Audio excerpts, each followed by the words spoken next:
안녕하세요. 장연구소의 장엘리입니다. 함께 또 진행을 도와줄 장유진 캐스터 자리해 주셨습니다. 어서 오세요. 네, 안녕하세요. 캐스터 장유진입니다. 네, 장유진 캐스터 주말 잘 보내셨나요? 네, 잘 보냈습니다. 네, 주말이 또 지나고 이렇게 월요일이 밝았는데요. 한 주간 또 힘차게 또 시작을 해봐야 되겠습니다. 근데 또 지난 주말 혹은 지난주 금요일장이었죠. 또 국내 증시는 그렇게 좋지 못한 흐름을 보여주면서 약간 좀 기운이 빠지는 그런 흐름을 보여줬는데 반면에 뉴욕 증시는 좋은 흐름으로 마감을 했습니다. 어떤 흐름을 보여줬는지 함께 좀 확인을 해볼 텐데요. 섹터별 그리고 종목별로 흐름을 확인해 보도록 하죠. 네, 보시는 것처럼 좀 녹색불을 강하게 켜고 있는 게 바로 기술주들이죠? 맞습니다. 지금 기술주 위주로 이렇게 초록불이 들어와 있는 모습이고요. 그래서 좀 빨간불이 들어온 종목들도 있었지만 3대 지수는 상승 마감을 할 수 있었습니다. 이어서 바 차트를 통해서 섹터별 추이 살펴보겠습니다. 네, 역시 지금 필수 소비재와 기술주 위주로 강세 흐름을 가져갔다는 점을 확인하실 수 있습니다. 나머지 섹터들도 소폭의 상승 흐름을 가져가긴 했지만 상승 폭에 있어서는 차이가 좀 나는 상황인데요. 필수 소비재는 평균 1.5% 넘게, 그리고 기술주 역시 평균 1.5% 가까이 올랐습니다.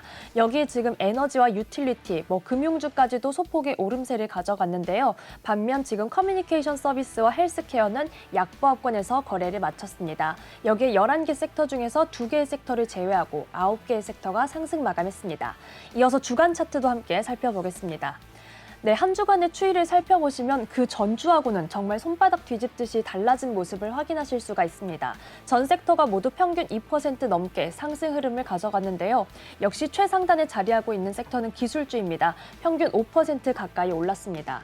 여기에 지금 3대 지수의 추이도 살펴보시면요. 지난주 한 주간 S&P 500 지수가 3.8% 오르면서 금요일장에서는 사상 최고치를 경신하기도 했습니다.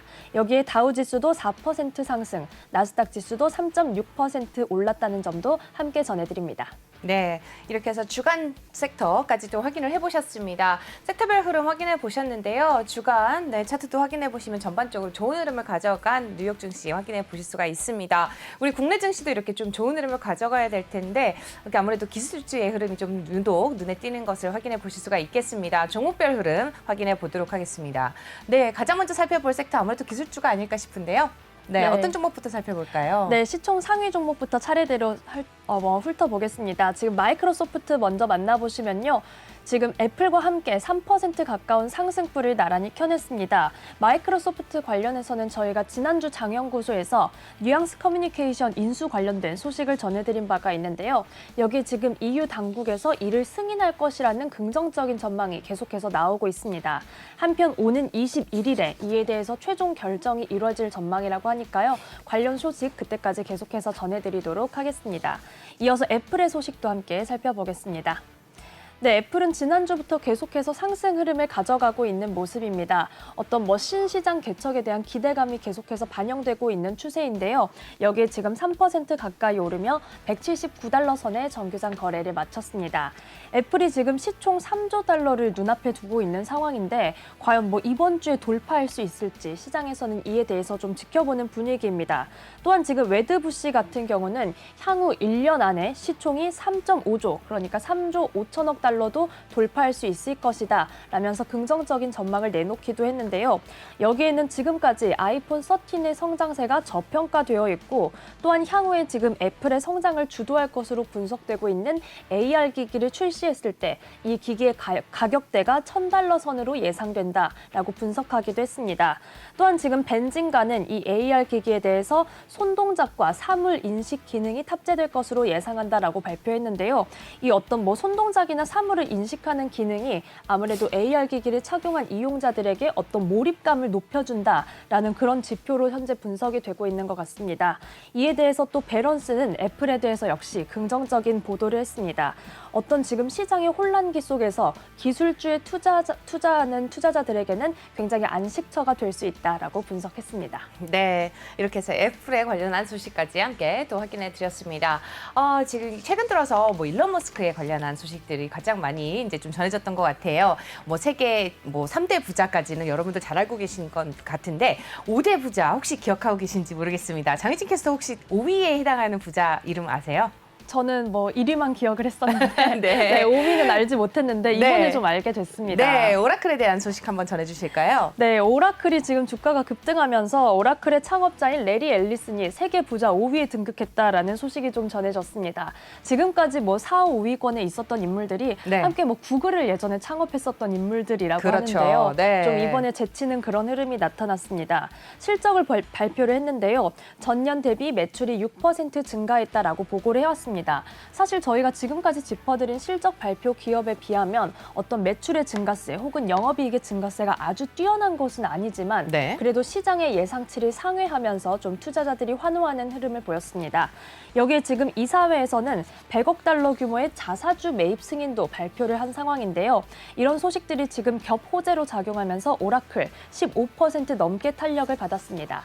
102달러 선에 정규장 거래를 마쳤습니다. 네, 오라클이 오랜만에 좀 주목을 받은 것 같습니다. 이렇게 해서 오라클에 관련한 소식과 주가까지 함께 확인을 좀 해드렸고요. 이어서 살펴볼 종목 바로 어도비입니다. 어도비도 강하게 또 초록불을 켰습니다. 맞습니다. 네, 어도비도 함께 기술주 네. 강세의 상승 흐름을 더했는데요. 역시 3% 넘게 오르면서 654달러 선에 거래를 마쳤습니다.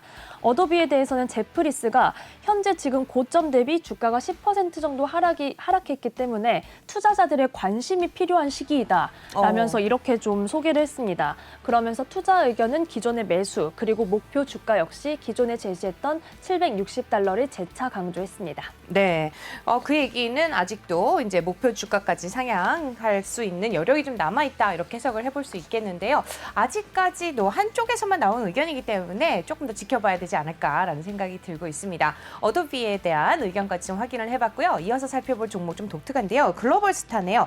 GSAT라는 티커를 가지고 있는 글로벌스타 확인해 보겠습니다. 네, 지금 애플의 고객사로 알려져 있어서 네. 오늘 처음으로 장연구소에서 소개를 해드리는데요. 글로벌스타에 대해서 비라일리가 애플과 퀄컴의 고객사이기 때문에 지금이 투자하기에 적기다라고 좀 분석을 했습니다. 앞서 지금 애플에 대한 긍정적인 분석도 저희가 전해드린 바가 있는데요. 지금 이 글로벌스타라는 기업은 모바일 위성 서비스 전기통신 기업입니다. 그런데 지금 지상파 5G 스펙트럼이 아이폰 13 프로에 추가되는 기능으로서 굉장히 앞으로 조금 새로운 시장을 개척해 나가는 선두주자가 될 것이다 라고 분석을 했는데요. 여기에 투자 의견은 매수, 그리고 목표 주가는 3.25달러를 유지했습니다. 현재가 대비 한 2배 정도 상승 여력이 남아있다고 분석했습니다. 네. 여기에 글로벌스타는 정규장에서는 1% 넘게 빠졌지만 시간을 거래해서 해당 낙폭을 모두 상쇄했습니다. 네, 지금 현재 가격이 1.32달러인데 3달러가 넘게 또 목표 주가를 유지하고 있다면은 되게 괜찮은 종목인 것 같아요. 함께 또 주가 추이 살펴보도록 하겠습니다. 향후에 또 저희 장연구소에서 계속해서 짚어드리도록 하겠습니다. 글로벌스타에 대한 또 내용 확인해 보셨고요. 이어서 브로드컴에 대한 또 내용 확인해 보도록 할 텐데요. 브로드컴 녹색불 강하게 켜고 있습니다. 8% 넘게 주가가 상승했는데요. 어떤 내용이 있을까요? 네, 맞습니다. 지금 사실 전반적으로 금요일장에서는 반도체 섹터 그렇게 뭐 크게 활력을 띠지는 못하는 모습이었습니다. 하지만 브로드컴이 지난주에 지금 실적 발표 그리고 가이던스를 상향하고 또한 지금 자사주 매입까지 발표를 했었는데요. 여기에 대해서 지금 월가 IB들은 긍정적으로 분석하고 있습니다. 먼저 모건 스탠리는 가이던스 상향 그리고 이 주주 환원 정책에 주목해야 한다라고 분석했습니다. 여기에 지금 브로드컴에 대해서는 대형 M&A가 당분간 없을 것이고 또한 이 대형 M&A 없이도 혼자서도 나아갈 수 있다는 자신감을 표명한 것이다. 성장 모멘텀이 견고하다라고 분석하기도 했습니다. 여기에 목표 주가 기존에 572달러로 제시했는데요. 이번에 723달러로 대폭 상향을 했습니다. 또한 BMO 캐피탈 역시 자사주 매입 발표는 브로드컴의 자신감이다 이렇게 표현을 했는데요. 역시 목표 주가를 625달러에서 675달러 선으로 크게 상향했다는 소식 함께 전해드립니다. 네, 이렇게 해서 브로드컴의 주가까지 확인해 보셨습니다. 반도체 관련주들 전반적으로 좀 엇갈린 흐름을 좀 보인 가운데 브로드컴 굉장히 좋은 흐름 가져갔죠. 네, 계속해서 관련 주가 추이도 계속해서 짚어드리도록 하겠습니다. 바로 이어서 확인해 볼 종목 조금 독특한 종목인데요. 예전에 저희 장연구소에서 소개한 적이 한 번도 없었던 종목인 것 같습니다. UiPath라는 종목이고요. 함께 확인해 보도록 하죠. 맞습니다. UiPath 오늘 저희가 처음 소개를 해드리는 종목인데요. 인공지능 기반 사무 자동화 기업이라고 합니다. 그런데 배런스가 지금 UiPath에 대해서 아크 인베스트 ETF가 지금 UiPath를 매집하고 있다라는 이 상황에 좀 주목을 했습니다. UiPath는 지난주에 실적 발표를 했는데 적자가 확대되었다라는 실적을 보고해왔습니다. 3분기 영업이익과 당기순이익 모두 적자가 확대됐는데요. 물론 매출은 조금 증가를 하긴 했지만 어떤 비용에 대한 부담이 계속해서 남아있는 상황입니다. 매출은 전년 대비 49%가량 증가하면서 2억 2,081만 달러를 지금 보고를 해왔는데요. 이런 상황에서 지금 UiPath의 주가가 내려가고 있을 때 아크 인베스트 ETF가 이를 담아냈다는 점에 조금 주목해야 된다라고 짚어냈습니다. 정규장에서 UiPath는 6% 넘게 탄력이 떨어지면서 44달러 선에 거래를 마쳤습니다. 네, 이렇게 해서 UiPath까지 확인해 보셨습니다. 네, 지금 FOMC를 앞두고 계속해서 금리 인상 이슈 있고요. 또 우리 계속해서 관심 가져볼 종목들 혹은 섹터들이 있다면 바로 금융 쪽이 아닌가 싶은데요. 금융 섹터 중에서도 가장 많이 주목을 받고 있는 게 바로 뱅크 오브 아메리카라고 합니다. 바로 관련 종목 확인해 보도록 하죠. 뭐 주가는 강보합세에서 마감을 했는데요. 뱅크 오브 아메리카 어떤 이슈가 있을까요? 네, 지금 이렇게 FOMC를 앞두고 UBS가 전체적으로 은행주에 대해서 지금 주목해야 된다라고 이렇게 좀 분석을 했습니다. 특히 지금 뱅크 오브 아메리카를 은행주 관련해서 토픽으로 선정을 했는데요. 익스포저가 경기 회복에 유리하고 또한 굉장히 구조적인 성장 동력을 보유하고 있다라면서 긍정적으로 분석을 했습니다. 여기에 지금 금리 인상의 민감도가 가장 높은 은행으로 뱅크 오브 아메리카 그리고 JP 모건 체이스를 좀 꼽았는데요. 이에 대해서 투자 의견은 매수, 목표 주가는 64달러를 제시했습니다. 뱅크 오브 아메리카 정규장에서 44달러의 거래를 마쳤기 때문에 앞으로 20달러 정도 상승 여력이 남아있다고 판단했습니다. 네, 가장 안전하게 움직이는 종목이죠. 네, 주가 흐름이 크게 변동성이 보이지 않는 종목으로 뱅크 오브 아메리카 또 그리고 또 배당도 꽤 좋은 종목이라는 점 함께 참고하시면 좋을 것 같습니다. BAC라는 티커를 가지고 있는 뱅크 오브 아메리카에 대한 소식도 전해드렸고요. 바로 이어서 JP 모건 체이스 함께 확인해 보도록 하죠. 바로 옆에 있는데 약법세로 마감을 했습니다. 0.4% 하락을 했네요. 맞습니다. 지금 내림세로 거래를 마쳤지만 UBS는 역시 JP모건에 대해서도 월가의 우려가 과도하기 때문에 현재 지금 매수를 권고한다라고 이렇게 분석을 내놨습니다. 또한 JP모건 체이스에 대해서 동종 기업 대비 조금은 부진한 그런 모습들을 보여줬는데 이는 매력적인 투자 기회다라고 분석하기도 했는데요. 투자 의견은 매수, 목표 주가는 210달러를 제시했다는 소식도 함께 전해드립니다. 네, 이렇게 해서 JP모건 체이스까지 확인을 좀 해보셨습니다. 주말 동안에 미국의 토네이도가 강타했다는 소식이 전해졌는데요. 30개 넘는 토네이도가 강타했다는 소식이 6개 주를 넘게 또 강타했다는 소식이 전해졌습니다. 이로 인해서 아마존의 물류 창고까지 타격을 입었다는 소식이 있는데요. 아마존의 주가 확인해 보시면 1% 넘게 빠지는 흐름을 좀 보여줬습니다. 아마존에 대한 소식도 들어보시죠. 네, 지금 토네이도로 인해서 물류 창고가 붕괴됐는데 여기에 최소 6명이 사망했다는 소식이 나오고 있습니다. 그런데 단순히 이 사고뿐만이 아니라 여기에 대해서 아마존의 어떤 근로자에 대한 정책에 대한 비판도 나오고 있는 상황인데요. 작업장 내에서 휴대전화를 금지하는 정책이 어떤 이런 지금 사고를 더 키웠다라는 비판이 나오고 있습니다. 기상청에서는 토네이도가 상륙하기 30분 전에 경보를 내렸지만 근로자들이 휴대전화를 사용할 수 없었기 때문에 이 경보를 전달받지 못했고 그래서 더 인명피해를 발생시켰다라는 비판이 나오고 있는데요. 아마존은 이에 대해서 어떤 특별한 입장을 내놓지는 않았습니다. 다만 앞으로 이 사고를 수습하는 과정에서 어떻게 흘러가게 될지 지켜봐야겠습니다. 네, 좀 안타까운 소식이 아닐 수 없습니다. 또 핸드폰을 사용할 수 없다라는 점, 각각의 또 기업들에서 일하는 동안에 사용할 수 없다라는 작업장에 사용할 수 없다라는 점 방침이기도 하지만 이런 소식을 접할 때는 굉장히 안타까운 것 같습니다. 네, 하루빨리 또 좀 재개가 될 수 있도록 또 사고가 또 해결이 됐으면 좋겠다는 소식이 전해드리고요. 바로 이어서 또 테슬라의 주가도 함께 확인해 볼 텐데 일론 머스크가 또다시 주식을 매도했다는 소식이 함께 전해지고 있습니다. 그럼에도 불구하고 테슬라는 또 다시 좋은 흐름 가져갔네요. 맞습니다. 지금 주식 매각뿐만이 아니라 사실 전해진 소식들은 모두 좀 아쉬운 그런 이슈들이었습니다. 우선 일론 머스크의 주식 매각 좀 더 자세히 살펴보시면요.